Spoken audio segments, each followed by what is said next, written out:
Salve, galera! Sejam muito bem-vindos a mais uma reunião do NIFI.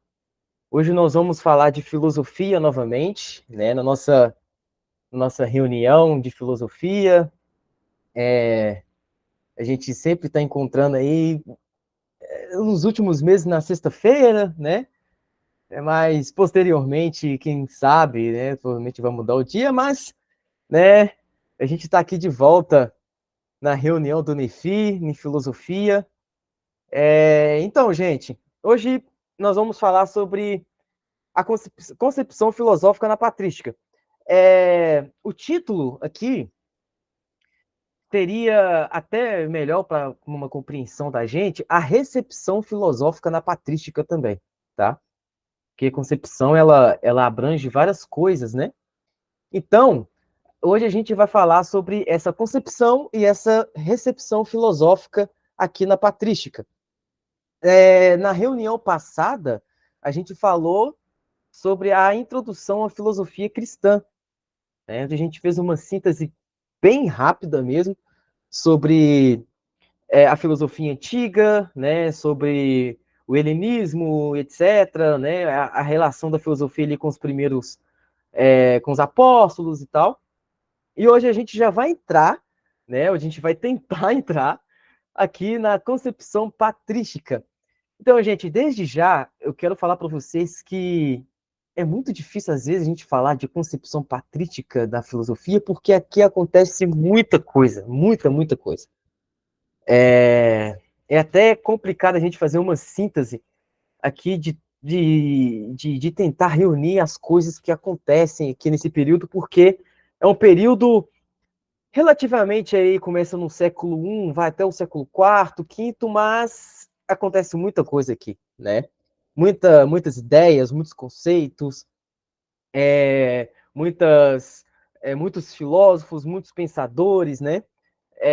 Às vezes a gente busca procurar os principais, para a gente que não tem como a gente falar de todos, né? Nem na academia, na faculdade, os professores falam de todos os filósofos patrísticos, que não tem como, é muita gente. Então, a gente vai se concentrar aqui nas principais figuras, tá? Do pensamento patrístico e no contexto da filosofia na época, ok? Lembrando desde já que a história da igreja, né? A história da igreja não está comigo. A história da igreja está com a Manu. Então a Manu ela está fazendo lá na linha História da Igreja, né? Daqui do Nefi, a Manu ela está falando como que a igreja se postava na época da patrística, na época bíblica e tal. Então eu só estou ficando aqui com a concepção filosófica. Porém, como a gente está querendo ou não fazendo algum tipo de história também, a gente pode, né, bater alguma coisa com a Manu, né? Isso é até bom para vocês ir juntando umas coisas aí, ok? Então, gente, é, também quero dar última coisa para vocês, que é o seguinte: é, antes da gente entrar, eu quero falar para vocês que a gente vai fazer um contexto aqui, bem rapidinho, né? Uma síntese do contexto da patrística. E após isso, a gente vai ler algumas obras de alguns autores principais aqui da patrística, tá? Não vai ser um clube de leitura, ok?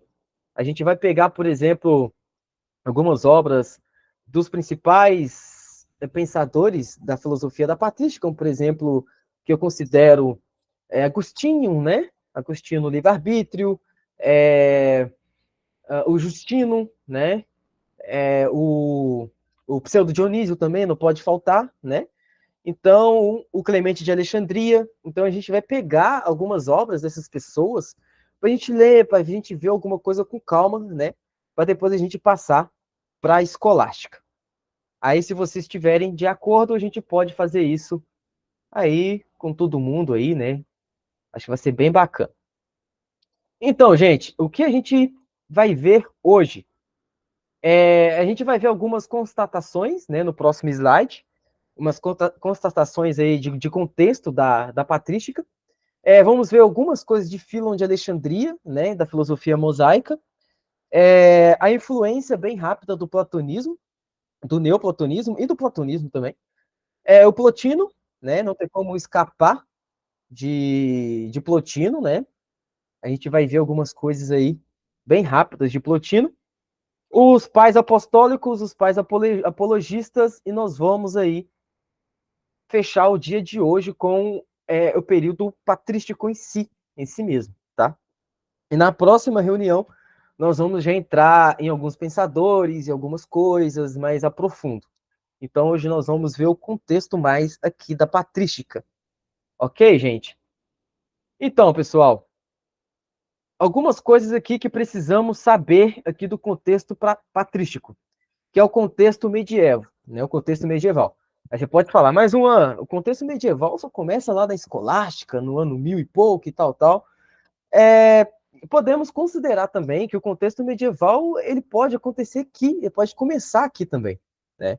Aqui é que nós chamamos de alta, de alta, de alta idade medieval, se não me engano, né? Então, o contexto medieval ele tem uma iniciação aqui mesmo, né? Então, a gente vai falar bem rapidinho aqui sobre esse contexto bem de forma sistemática aqui um pouco, ok?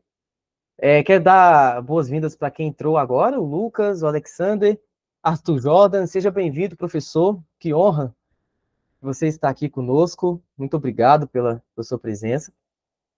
Então, nós vamos aprender mais sobre esse contexto aqui medieval.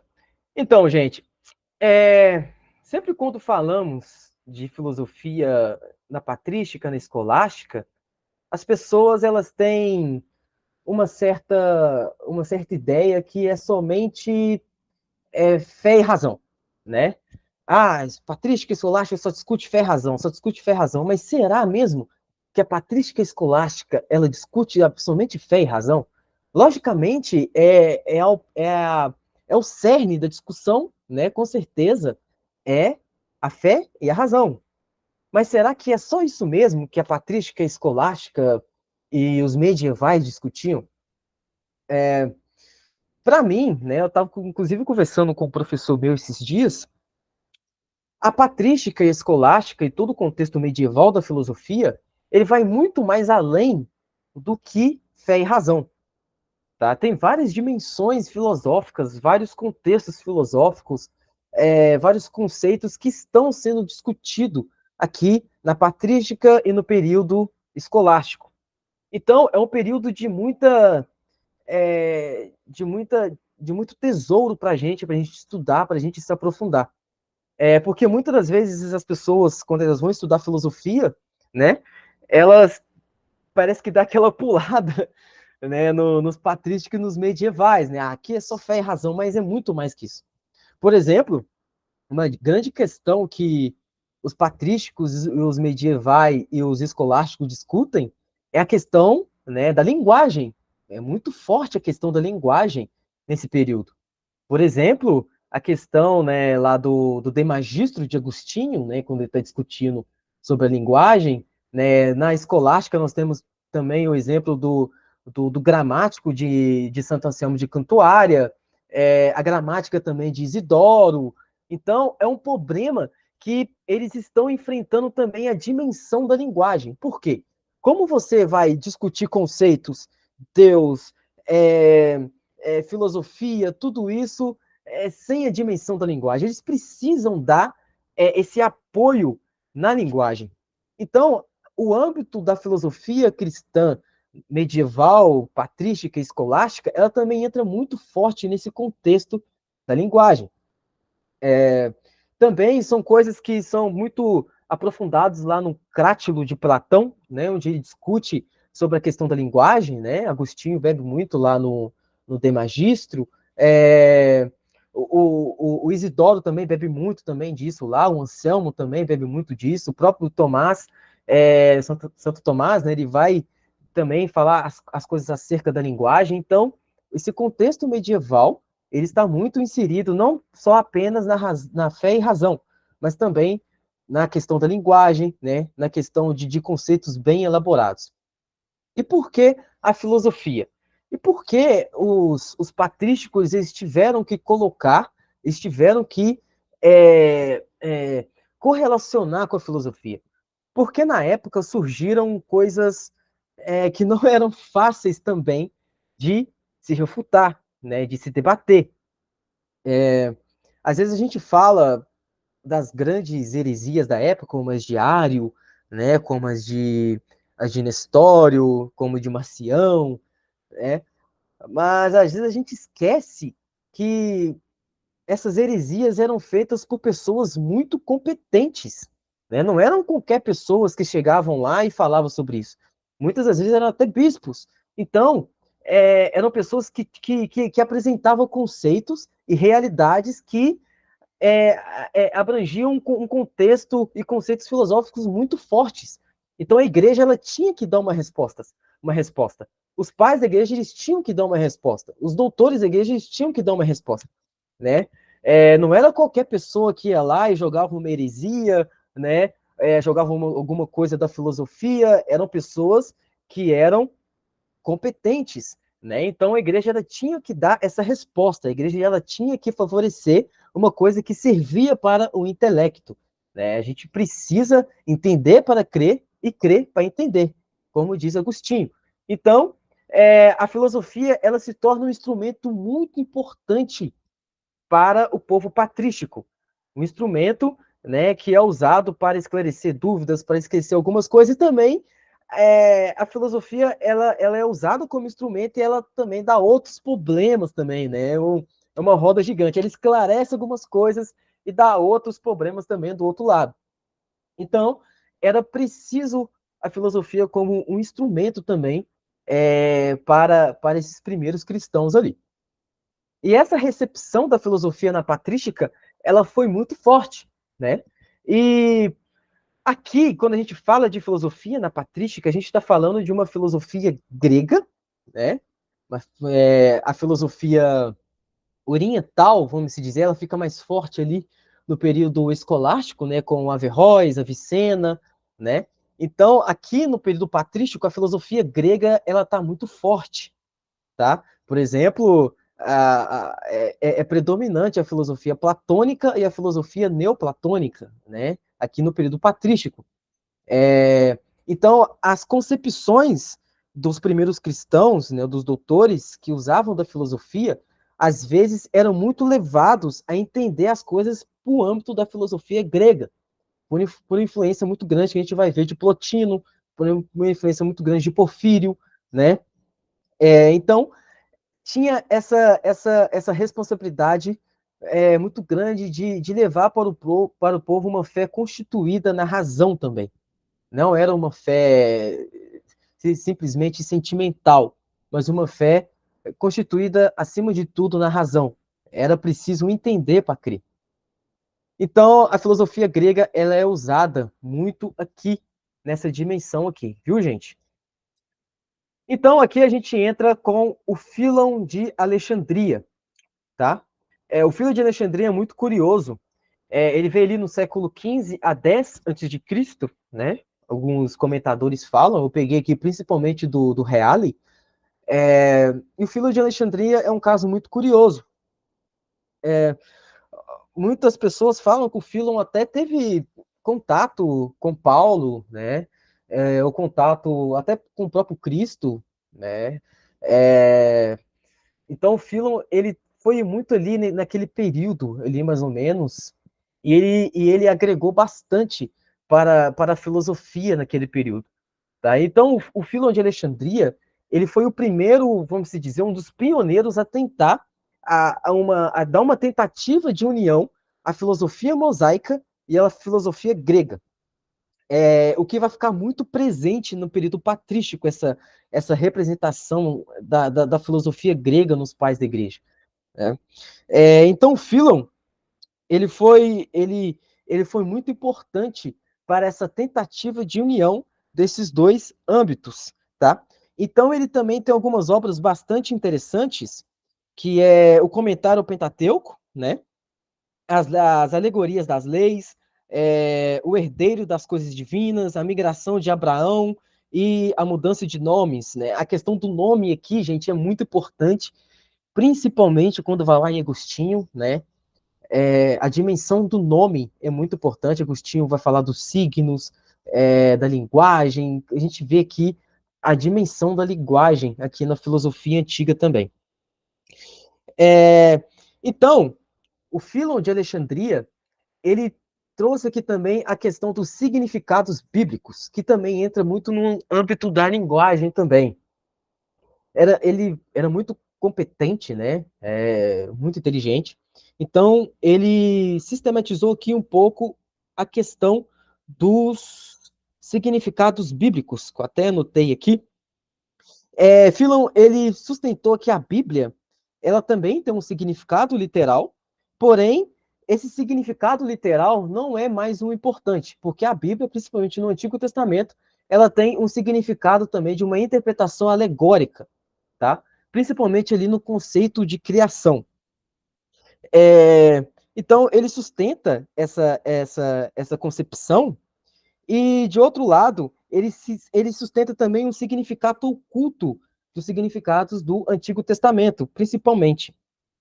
Principalmente ali nos eventos do Antigo Testamento, dos símbolos das verdades morais, por exemplo, a gente vê os símbolos das verdades morais lá em Jó, os símbolos das verdades espirituais, da metafísica. Ele fala que isso são coisas muito importantes para a interpretação alegórica do texto bíblico.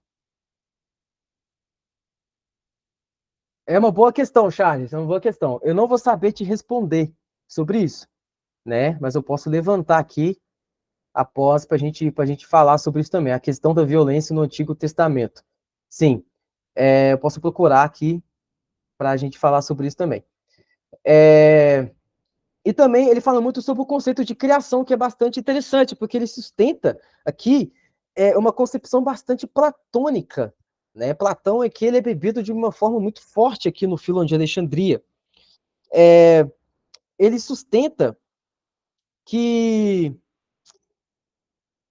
a criação, Deus, ele cria o nada através, vamos se dizer, de uma forma que... É porque, ao mesmo tempo que ele usa conceitos platônicos, também ele usa algum conceito aristotélico também, de matéria e forma. Ele diz que Deus cria do nada a matéria. E a seguir, ele implanta nessa matéria a forma, né? Mas para criar esse mundo físico, ou seja, o mundo material, Deus cria antes o cosmo inteligível, as ideias, o ideal como modelo e a forma também, né? Essa forma, vamos dizer, de princípio movente, etc., também no mundo, né? É uma questão muito platônica, ligando muito com Aristóteles, e uma coisa que a gente precisa pontuar também é que na patrística, diferente um pouco ali da escolástica, os textos de Platão e Aristóteles não estavam muito bem definidos de quem escrevia o quê. Né? Às vezes estava lá o texto de Aristóteles, que as pessoas falavam que era de Platão, o texto de Platão, que as pessoas falavam que era de Aristóteles. Né? Então não tinha muito essa coisa de tentar diferenciar muito, né? Porque eram traduções, atrás de traduções, isso foi mudar bastante lá na escolástica, né? Enfim, então, o Filo de Alexandria, ele tem essa questão também, e também o dualismo antropológico, que ele bebe bastante de Platão ele também, do corpo e alma, intelecto. De acordo com essa concepção aí do Filo de Alexandria, que ele bebe muito de Platão, ele distingue o homem com corpo e alma. E essa alma, ele distingue como uma alma intelecto, né? Ou seja, é através dessa alma que o ser humano ele vai conhecer as coisas, vai aprender sobre as coisas. Isso também é muito bebido durante a história da filosofia antiga, né? Então, é... então ele constata essa questão do corpo e alma intelecto. Porém, essa alma que o pseudo Dionísio ele, ele, ele, ele, ele contrapõe é uma perspectiva que esse intelecto ele é corruptível, né? Por ele ser um intelecto sensível, terrestre, né? E por esse intelecto ser incorruptível, ele ele precisa ter a inspiração divina, né? O sopro divino sobre esse intelecto, que é chamado de pneuma, né? Espírito, né? De pneuma. Então, a alma humana, o intelecto humano, ele é uma coisa pequena, né? Porém, quando Deus ele sopra o espírito nessa alma humana, ele vira uma potência de verdadeira vida. É uma perspectiva que o Filon de Alexandria ele traz sobre esse dualismo um pouco antropológico aí sobre o homem. A próxima aqui, gente, é a influência do neoplatonismo, tá? O neoplatonismo ele tem aqui uma influência muito forte na patrística, como eu disse, até mais que os próprios textos de Aristóteles, né? O neoplatonismo ele entra aqui com uma influência muito forte, principalmente ali em Justino, né? Em Orígenes, Agostinho, nem se fala, né?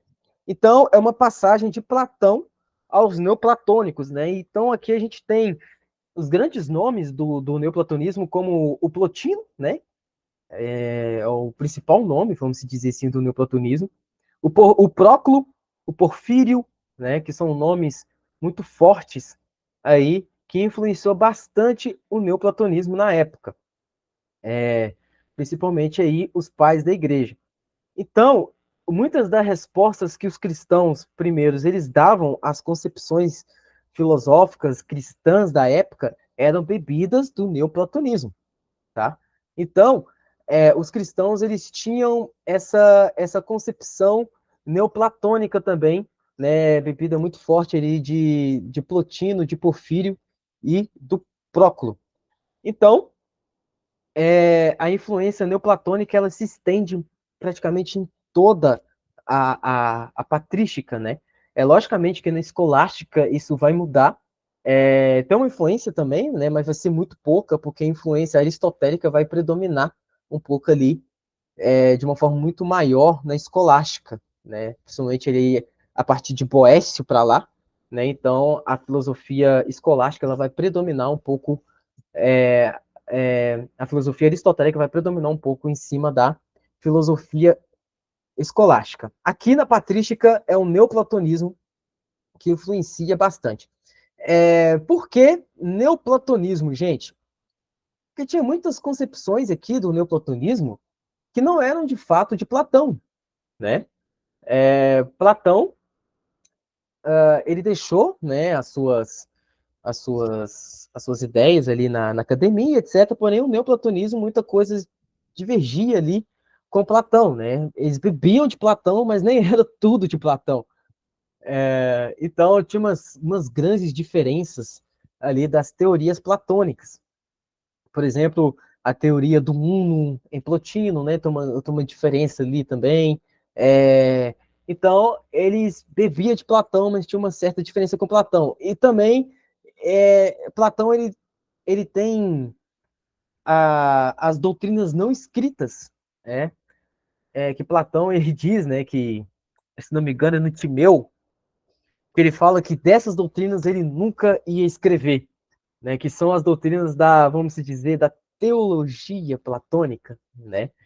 Dos princípios primeiros.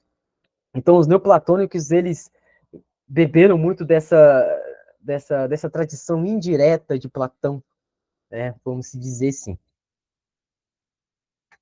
O próximo, gente, aqui, né, já emendando aqui, é o Plotino. O Plotino, gente, ele teve como mestre ali o Amônio, né? O grande mestre de Plotino foi o Amônio, mas infelizmente o Amônio a gente não tem nada escrito dele, né? Ele era um cara bastante reservado, né?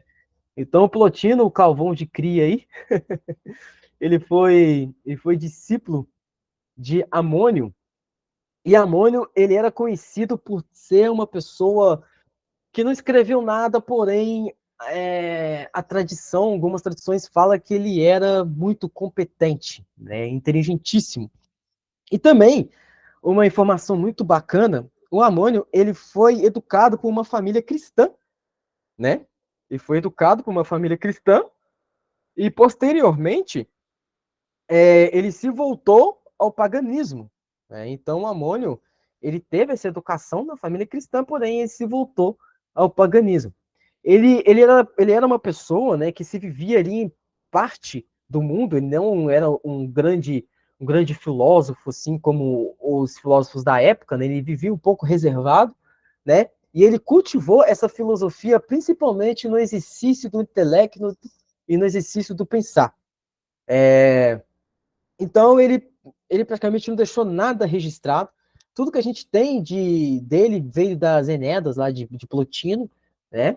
Que é a principal obra, mas ele mesmo não deixou nada escrito. Porém, tem esse elogio que algumas tradições fazem a ele, né? Ele ser um mestre muito competente, muito inteligente. Tem até uma coisa que Plotino fala. Plotino ele está à procura de mestres em Alexandria, né? Ele procura alguns mestres em Alexandria e ele não gosta de nenhum, né? Ele fica insatisfeito com os mestres e tal. Porém, um amigo de Plotino apresenta para ele ali o, o Amônio, né? O Amônio de Sacas. Então, o Plotino vira para ele e fala assim: esse era quem eu procurava, né? Então, Plotino tinha essa admiração muito grande com Amônio e permaneceu na escola dele, né, em Alexandria, por 11 anos. Plotino permaneceu ali na escola dele. Então, Plotino tinha uma admiração muito grande aí por Amônio, ele era realmente bastante inteligente. E o Plotino aqui separou também a concepção do Uno, né, que é bastante famosa, se não me engano, é a é a concepção filosófica de Plotino mais famosa e que mais influenciou praticamente o cristianismo, né? O Uno, por exemplo, ele influenciou totalmente ali os primeiros cristãos, os credos, etc. E o Uno, para Plotino, é uma substância que é incorruptível, imóvel, única, né?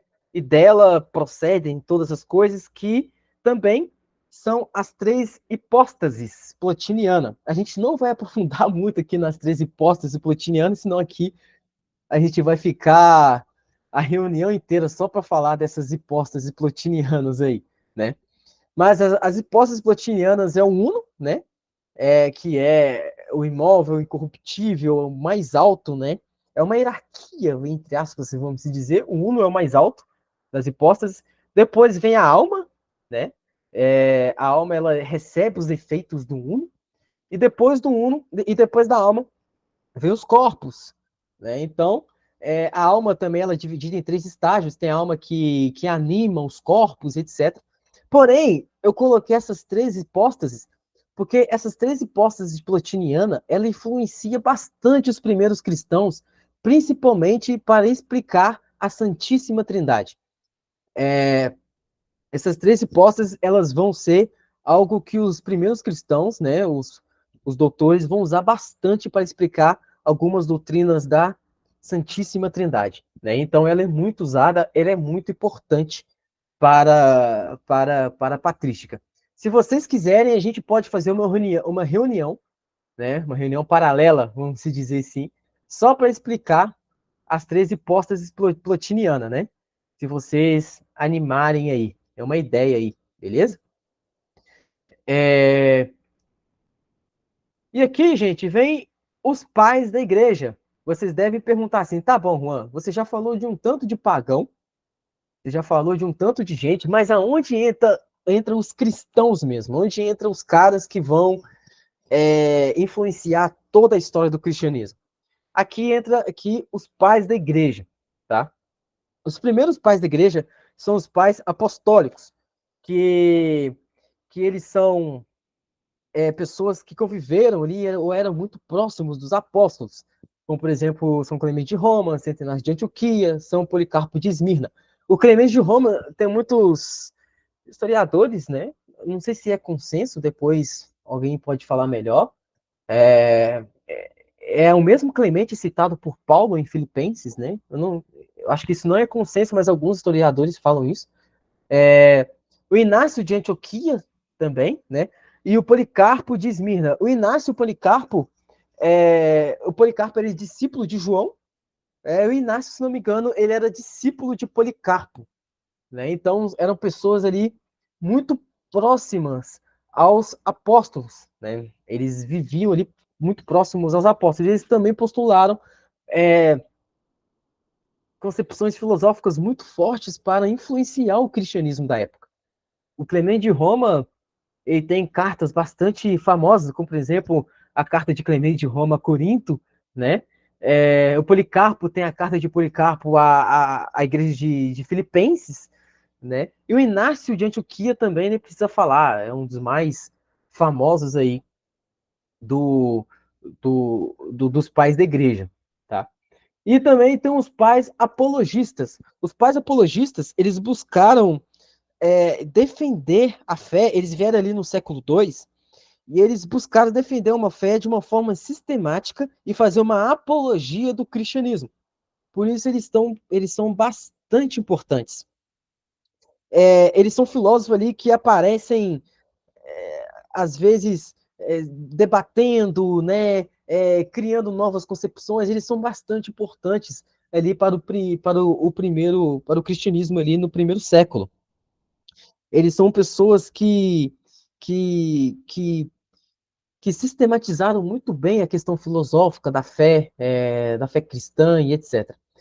Principalmente ali no Concílio de Nicéia, né, foi muito importante os pais da igreja, né, a grande heresia ali de Ário,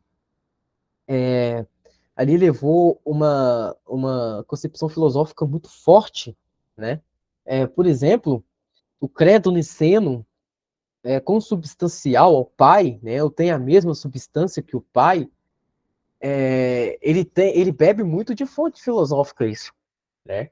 E se a gente for olhar isso de consubstancial ao pai, ou da mesma substância que o pai, tem uma reflexão filosófica muito grande em cima disso. Então, eles bebem muito dessas concepções de substância, né? Dessas concepções do uno, de Plotino e etc. Então, os pais apologistas, eles foram muito presentes aí nos primeiros séculos da igreja. Aqui eu separei uma citação do Reale, né? Aqui depois vem os pais da igreja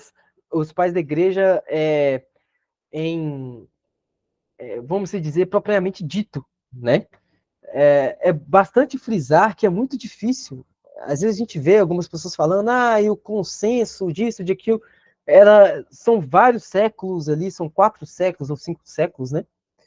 Então, ali tem várias ideias, várias coisas acontecendo, né? Existia ali o consenso dos concílios da igreja, né? Ok, mas ali tinha vários conceitos sendo elaborados, tá? Várias coisas acontecendo ali nesse período. E os pais da igreja, como diz o Reale, são todos aqueles homens de pensamentos que contribuíram de um modo determinante na construção do edifício doutrinal do cristianismo. Eles foram determinantes para a construção do edifício da doutrina do cristianismo. Os símbolos ecumênicos, né, os símbolos cristãos da época, que a gente professa, né, o cristão ele tem que professar esses símbolos ecumênicos, que é o credo apostólico, o credo niceno, né, o símbolo ali de Atanásio, né, o credo atanasiano. Então, são concepções que vieram dessa época, né, foram edifícios doutrinais do cristianismo, essas postulações que os pais da igreja fizeram, tá? Então é muito importante a pessoa seja protestante, né, seja católica, protestante, ortodoxa, é muito importante ela ler os pais da igreja, tá? Aqui está todo o começo do cristianismo, principalmente na dimensão filosófica, tá bom, gente? Então, pessoal, essa aqui foi algumas coisas que a gente constatou hoje, tá? Como eu disse aqui, acontece muita coisa. Eu estou sistematizando aos poucos, né? Na próxima reunião a gente vai falar mais, tá bom? A gente vai entrar em em algumas, alguns personagens aqui da patrística, né? Na próxima nós vamos entrar aí no Justino, no Orígenes e no Clemente de Alexandria, ok? Então a gente vai falar um pouco melhor sobre eles na próxima reunião. Obrigado, pessoal. Obrigado, professor. Obrigado, Charles. Muito obrigado por vocês comparecerem também. E agora, gente, nós vamos falar sobre Agora nós vamos partir sobre as perguntas, ok? Como é de sempre aqui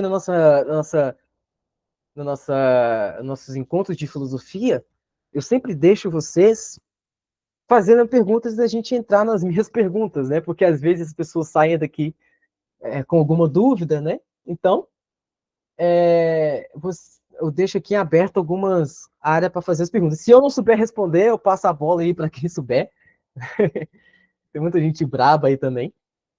Ok, gente? Então, alguém tem alguma pergunta? O Charles respondeu sobre a questão violência no Antigo Testamento, ele alegoriza também. Cara, não sei, não vou saber te responder. Eu posso ver melhor aqui, posteriormente, né? E trazer na próxima reunião. Eu não sei te responder. Se ele elabora um pouco sobre a questão de violência no Antigo Testamento, né? Mais alguém, gente, quer fazer alguma pergunta, alguma observação também, alguma coisa? Podem falar.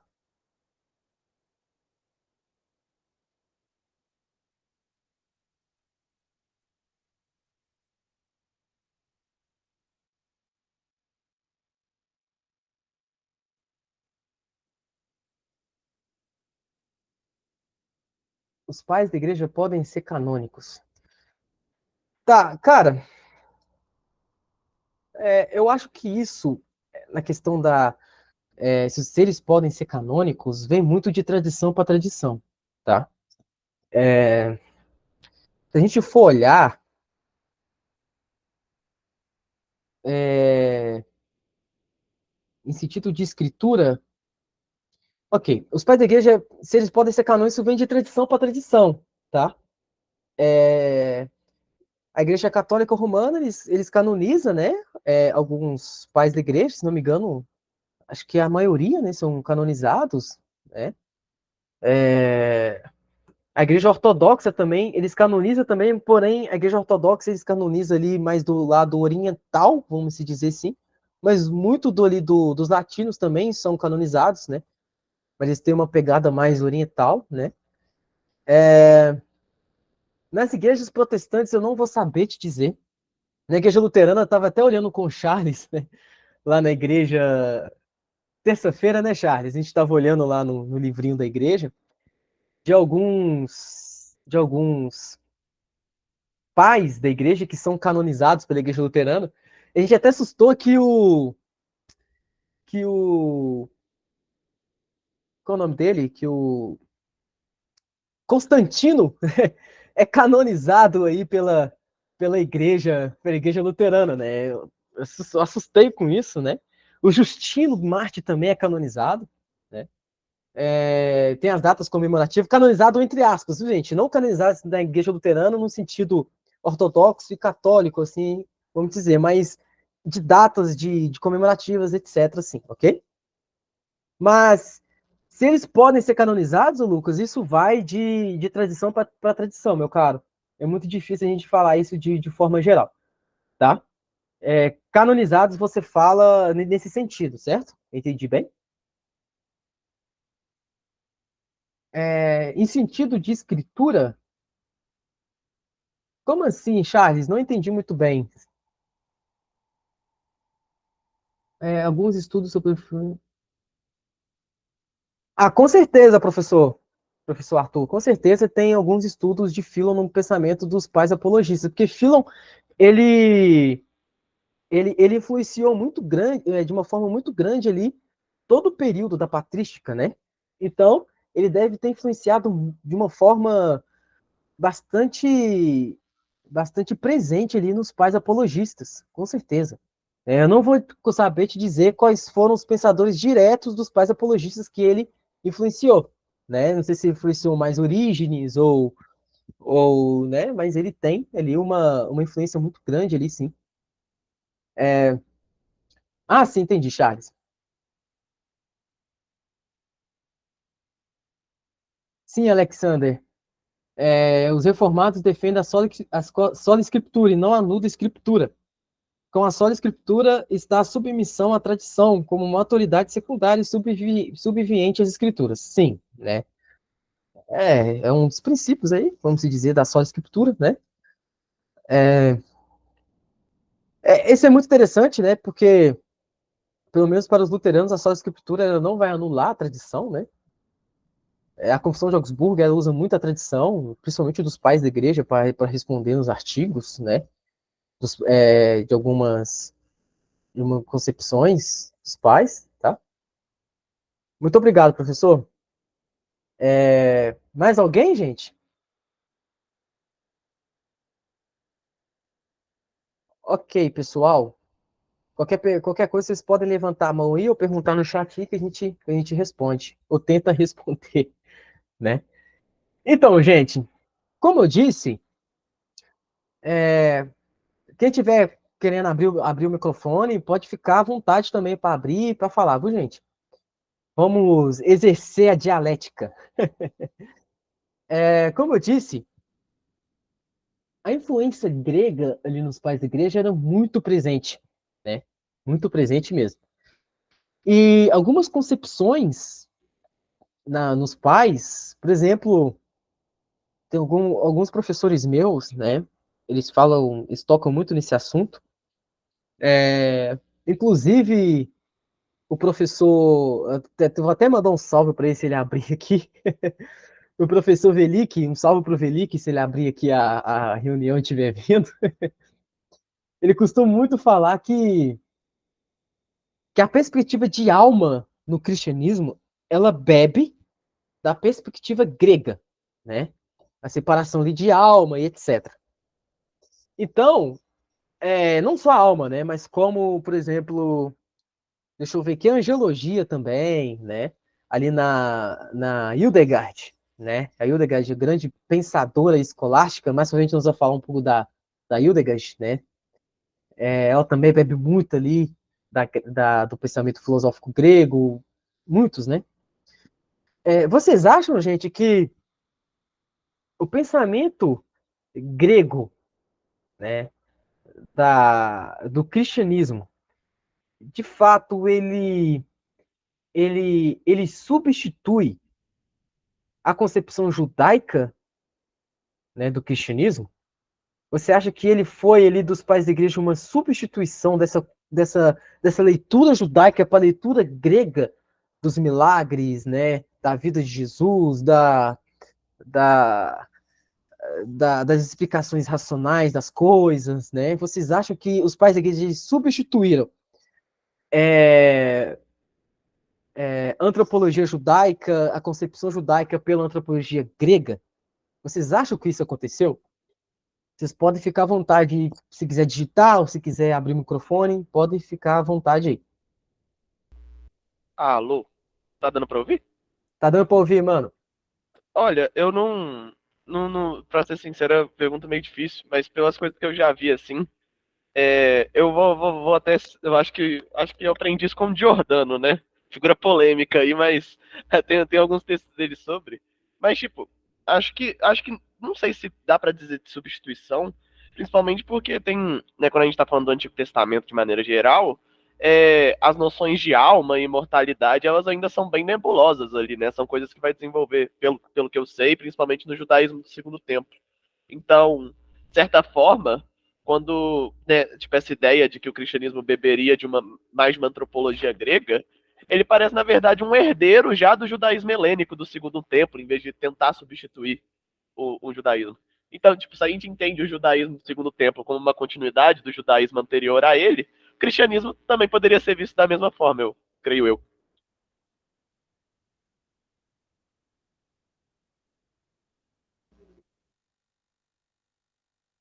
Muito bom, mano. Eu também compartilho aí essa mesma concepção aí, viu, Charles? Algumas coisas aí. Porque, como você disse, é uma questão muito polêmica, né? É, eu não sei se eles beberam diretamente da concepção grega, né? Não sei se isso era possível, né? Mas o judaísmo já estava helenizado, vamos dizer assim, pela perspectiva grega, né? Então era de forma assim, eles não tinham como escapar, vamos dizer assim. Eu compartilho também dessa opinião também, Charles. É uma questão polêmica, né? Depois, envia o artigo, né? Se você tiver aí do Jordano, que eu mando no grupo lá para o pessoal dar uma lida melhor, beleza? Então, gente, mas o Alexander mandou uma pergunta aqui. Existiu uma ideia de inspiração divina na filosofia no período escolástico? Já li algumas coisas de Aquino que dá para entender uma iluminação divina na filosofia aristotélica. Um grande abraço, professor. Muito obrigado por estar presente aqui. Existe uma existência divina na filosofia, algumas coisas de Aquino que dá a entender uma iluminação divina. Alexander, isso é uma coisa muito polêmica também, né? Por quê? Você falou ali em específico no período escolástico, né? Porque o Clemente de Alexandria, ele tem um negócio bastante polêmico, que ele fala assim que assim como como é que é? Assim como a revelação chegou para os judeus, vamos dizer assim, chegou para os filósofos antigos através da moral, da virtude, etc. Né? Então, para Clemente de Alexandria, os gregos, principalmente Platão e Aristóteles, eles tinham uma inspiração divina, né? É algo bastante polêmico. Lutero ele vai discordar literalmente disso, né? Lutero não vai ser muito fã disso aí. Se queria deixar Lutero nervoso, é você falar disso, né? Porém, no período escolástico, se é uma inspiração divina na filosofia no período escolástico, creio eu que sim, tá? Creio eu que sim. É polêmico, mas creio eu que sim, né? Creio eu que sim. Exatamente, Lincoln. Isso aí, ele coringava um pouco. Porém, a filosofia é, é bem polêmico. No protestantismo, há bastante ideias que isso não eliminou nada, né? Lutero tem essa perspectiva. Calvino, acho que ele já foi um pouco mais flexível, né? Mas nas obras de Aquino, a iluminação divina, ela com certeza está lá, né? Aquino, com certeza, ele tem essa perspectiva de uma iluminação divina na filosofia aristotélica. Porém, há um grande erro que as pessoas elas julgam bastante, né? Que é que o primeiro motor de Aristóteles, postulado por Santo Tomás de Aquino, o primeiro motor de Aristóteles, por exemplo, muitas pessoas falam que é iluminação divina e etc, etc. Tá, né? Pode ser que Aristóteles tenha chegado muito perto, mas o primeiro motor de Aristóteles não tem nada a ver com Deus cristão, né? Se a gente lê um pouco na metafísica aristotélica, isso eu tô falando na minha opinião, tá, gente? Se a gente for ler um pouco na metafísica aristotélica, o primeiro motor, as definições que Aristóteles ele dá para o primeiro motor é muito mais contrárias a um Deus cristão do que favoráveis. Por exemplo, o primeiro motor, Aristóteles apresenta ele como pensamento de pensamento, ele não pensa nada além de si mesmo, né? O primeiro motor de Aristóteles, ele só pensa o que é perfeito, ou seja, ele só pensa a si mesmo, porque ele é o ser mais perfeito. Ele é impessoal, né? Ele não tem uma questão pessoal, né, com as coisas. Tá? Então, já Tomás de Aquino, ele pega esse primeiro motor, ele cristianiza esse primeiro motor e faz uma postulação de uma inspiração divina e beleza, né? É um pouco complicado aí. É... Então, esse primeiro motor, ele tinha essa questão da... Eu tô dando o primeiro motor como um exemplo que as pessoas gostam muito de usar, né? Porém, ele tinha umas características próximas, sim, né, do Deus cristão, mas eram muito mais diferentes do que próximas, né? Por exemplo, o Deus aristotélico ali eram os astros eternos e etc. Só sempre chamava de coisas divinas, né? A teologia primeira e etc. Aristóteles acreditava numa multiplicidade de motores imóveis. Então, Charles, tem um comentador, acho que você conhece, que é o Enrico Berti. O Enrico Berti, ele traz essa concepção, né, de multiplicidade de motores imóveis, tá? Porém, essa multiplicidade de motores imóveis em Aristóteles, muitos pensadores e comentadores não concordam, tá? Principalmente o Reale. Então, por exemplo, o Reale e outros também. Por quê? Aristóteles ele fala que o motor imóvel ele tem que ser só um, né? Existem multiplicidades ali, né, que são as 55 esferas que estão abaixo ali do motor imóvel.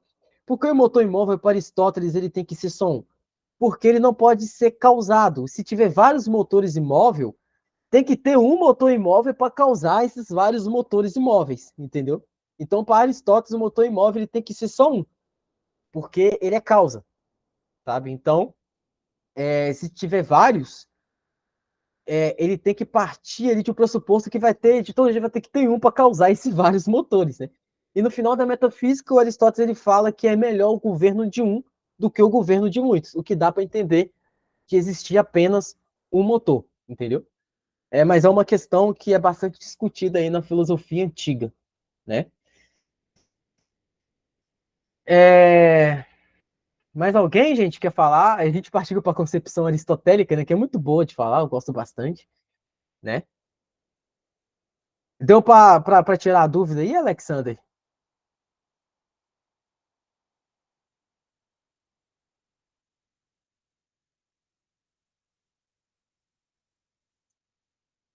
A próxima pergunta aqui, pessoal, é o seguinte. É,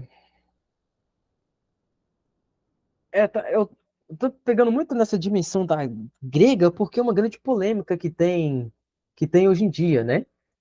É, por exemplo, muitos pensadores falam que a patrística escolástica ela bebeu somente de viés grego para construir a doutrina do cristianismo, né? Por isso que eu vou bater muito nesse ponto. Vocês acham que a influência da antropologia grega na fé cristã ela deu mais ela foi mais benéfica ou ela foi muito maléfica, né, para o cristianismo? O que vocês acham? Vocês acham que a antropologia grega ela avacalhou tudo de uma vez ou ela teve alguns pontos bons, né? Alguns pontos mais ou menos assim? O que vocês acham, pessoal?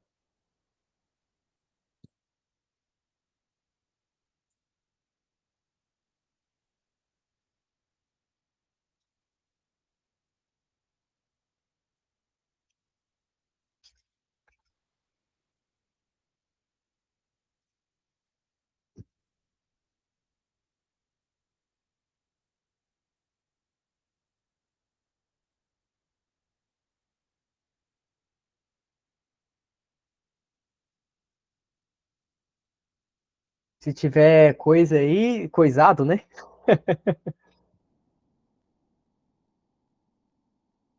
É, realmente, Charles, pode haver exagero em alguns casos, sim, entendo sua concepção, mas acredito que a cristologia seja um remédio nesse caso. É, sim. Inclusive, eu gosto muito do assunto de cristologia, o Charles bateu muito bem aí nesse ponto. Eu gosto muito de estudar cristologias, assim, porque eu gosto de ver as diferenças cristãs sobre isso. Aqui no Nefi, né, Lincoln, vai ter uma reunião sobre a cristologia pentecostal, né, Lincoln? Então, a galera que quiser saber mais sobre a cristologia pentecostal, né, pode vir aqui. A Unifi ele vai mandar na página lá, né, sobre essa questão também. Então, a cristologia é um remédio muito bom nesse caso aí, realmente, Charles. Cristologia é um remédio muito bom. Dia 13/5, exatamente. Eu é, falo para as pessoas estudarem cristologia, gente. É algo, para mim, uma das partes mais lindas do cristianismo é a cristologia, né? Então, venham aqui para vocês conhecerem. Se você é pentecostal, luterano, católico, né? Venha conhecer um pouco sobre a cristologia nas diferentes tradições, né? Cristologia é algo bastante importante para a gente aprender. Dia 13/5. É, sim, entendo. Gustav Aulen, um bom autor aí pra galera ler também. Eu gosto bastante do Gustav Fiola. Eu creio que o entendimento equivocado da filosofia como apenas um método de fazer teologia foi mal compreendido na história da igreja, principalmente no período iluminista. Sim, Alexander, sim, eu entendo. É, que o entendimento equivocado da filosofia como apenas um método de se fazer teologia foi mal compreendido, sim, principalmente no período iluminista, né? Essa questão é muito interessante, Alexander, porque o período iluminista ele traz algumas coisas complicadas aí, né? Principalmente nessa imagem do período medieval, como aquele período de um tanto de gente com a cabeça, né, voltada é, somente razão e fé, a gente não pode estender e tal, né? A famosa coisa que foi postulada por Hegel, né? Hegel, ele é o pai da criança, né? Que é o nome que é o nome? Da famosa Idade das Trevas, né? O Hegel é o pai da criança que postulou esse termo, a Idade das Trevas. Por que Idade das Trevas? Né? Essa concepção iluminista aí é totalmente complicada. São 15 séculos de filosofia e de teologia. Como é que você fala que 15 séculos é a Idade das Trevas? É? Será que o Espírito Santo abandonou a igreja por 15 séculos, gente? É um pouco complicado, né? Então, é complicado essas, essas constatações aí do período iluminista, né? A idade medieval tem muitas coisas que a gente pode beber muito boa na idade medieval, tá? Principalmente, como eu falei, no quesito da linguagem, né?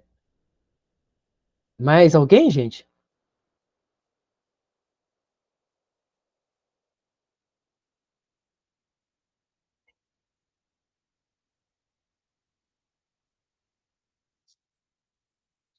Gente, a última pergunta aqui, pra gente terminar, é o seguinte. É, exatamente, Alexander. O mesmo Espírito Santo fez o bom uso do original grego, né? Exatamente, exatamente. É, hoje eu vi uma discussão no Twitter bastante interessante, que a galera colocou o cavalo de Troia escrito dentro catolicismo através, como é que é o nome da página? Do Brasil Paralelo entrando no protestantismo. Aí vem a galera discutindo tudo isso lá nos comentários e tal, a galera desfazendo da filosofia, né, da filosofia grega e tal. A galera tem uma dificuldade de compreender isso aí mesmo, né? O Espírito Santo fez bom uso ao uso do original grego, né? A última pergunta, gente, que eu quero fazer para vocês é a dimensão agora da filosofia. Vocês acham que a filosofia ela é necessária à teologia? Vocês acham que o cristianismo ia sobreviver, principalmente nos primeiros séculos, sem a filosofia? Vocês acham que ela foi necessária à teologia? Vocês acham que foi importante ou plausível os pais da igreja, os doutores escolásticos usarem da filosofia como instrumento? Vocês acham que era necessário?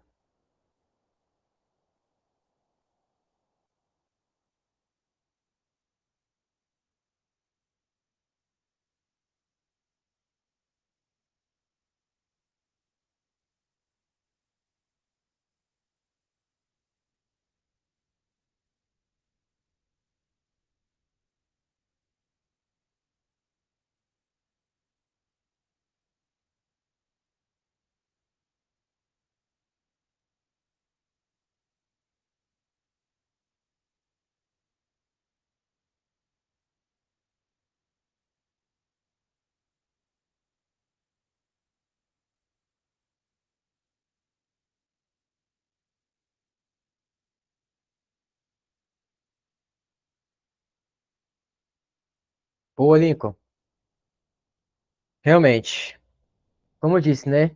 O instrumento de linguagem. Isso que você falou é um resumo do que a gente falou muito hoje.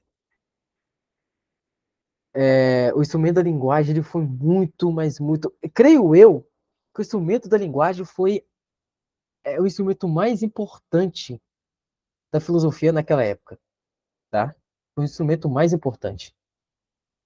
Então, esse aqui é um contexto bastante plausível para gente pensar. A linguagem, ela foi predominante naquela época. É óbvio que a gente, né, na filosofia moderna, a gente vai pensar em Wittgenstein, por exemplo, na filosofia da linguagem, né? Mas muita coisa, gente, que o Wittgenstein está falando lá, Isidoro de Sevilha já falava lá atrás, Anselmo de Cantuária, né? Ele bebeu muita coisa ali. Então, a dimensão da linguagem ela é muito importante, tá? Tem obras, eu posso até passar o nome para vocês depois, né? Tem obras escolásticas e patrísticas que eram só para linguagem, né? O De Gramático, né? Vários escreveu sobre a gramática, só para linguagem. Então a linguagem era muito importante naquela época, tá? É, por exemplo, Agostinho, ele tinha uma coisa muito interessante que era o seguinte: é, conhecemos as coisas através de sinais ou de palavras? Conhecemos as coisas através apenas de sinais ou apenas de palavras? A gente conhece as coisas através dos sinais?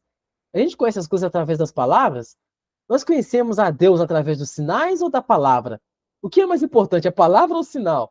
Isso tinha uma dimensão teológica, filosófica, de linguagem, tudo para aquela época. Então é muito benéfico, Lincoln.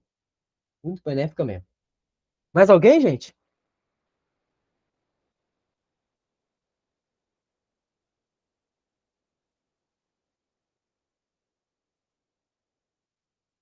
Então, pessoal, nós vamos ficar por aqui, ok? Eu quero agradecer a vocês pela presença de todos vocês, tá? É óbvio que a gente aqui vai falar de uma forma. Eu fiz uma síntese aqui, porque é muita coisa que acontece, muita coisa que é constatada aqui nessas épocas, né? É um período até muito difícil de falar, né? São conceitos muito complexos, não é qualquer coisa para falar aqui. Eu, pessoalmente, eu considero ali os debates da Reforma Protestante muito mais fáceis do que aqui. E aqui tem aquele problema muito grande. Qualquer coisa que você falar errado, você pode cair em heresia. Né? Então aqui é bastante complicada a gente falar. Né? Então, muito obrigado, gente, pela presença de vocês. Né? Muito obrigado, Alexander. Bem-vindo ao Nefi. Venha mais vezes nas reuniões. Né? Um grande prazer receber você. Muito obrigado, Lucas, o Charlin. Muito obrigado, Lincoln. E passar a bola para você, Lincoln. Mano, parabéns por mais esse encontro. Foi incrível, foi belíssimo, tá? Um único aviso, tá? Semana que vem, terça-feira, tem mais encontro do Nefi, tá? Nós vamos falar sobre reflexões cristãs acerca da engenharia genética.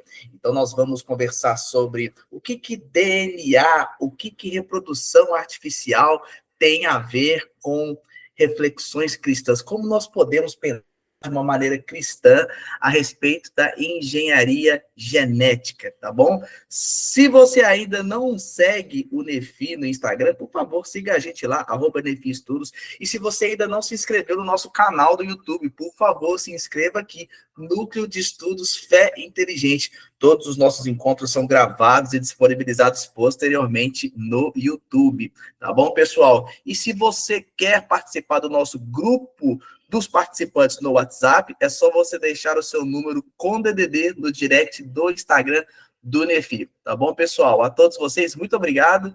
A todos que estiveram conosco até aqui, ao vivo, e a você também que está nos assistindo no YouTube.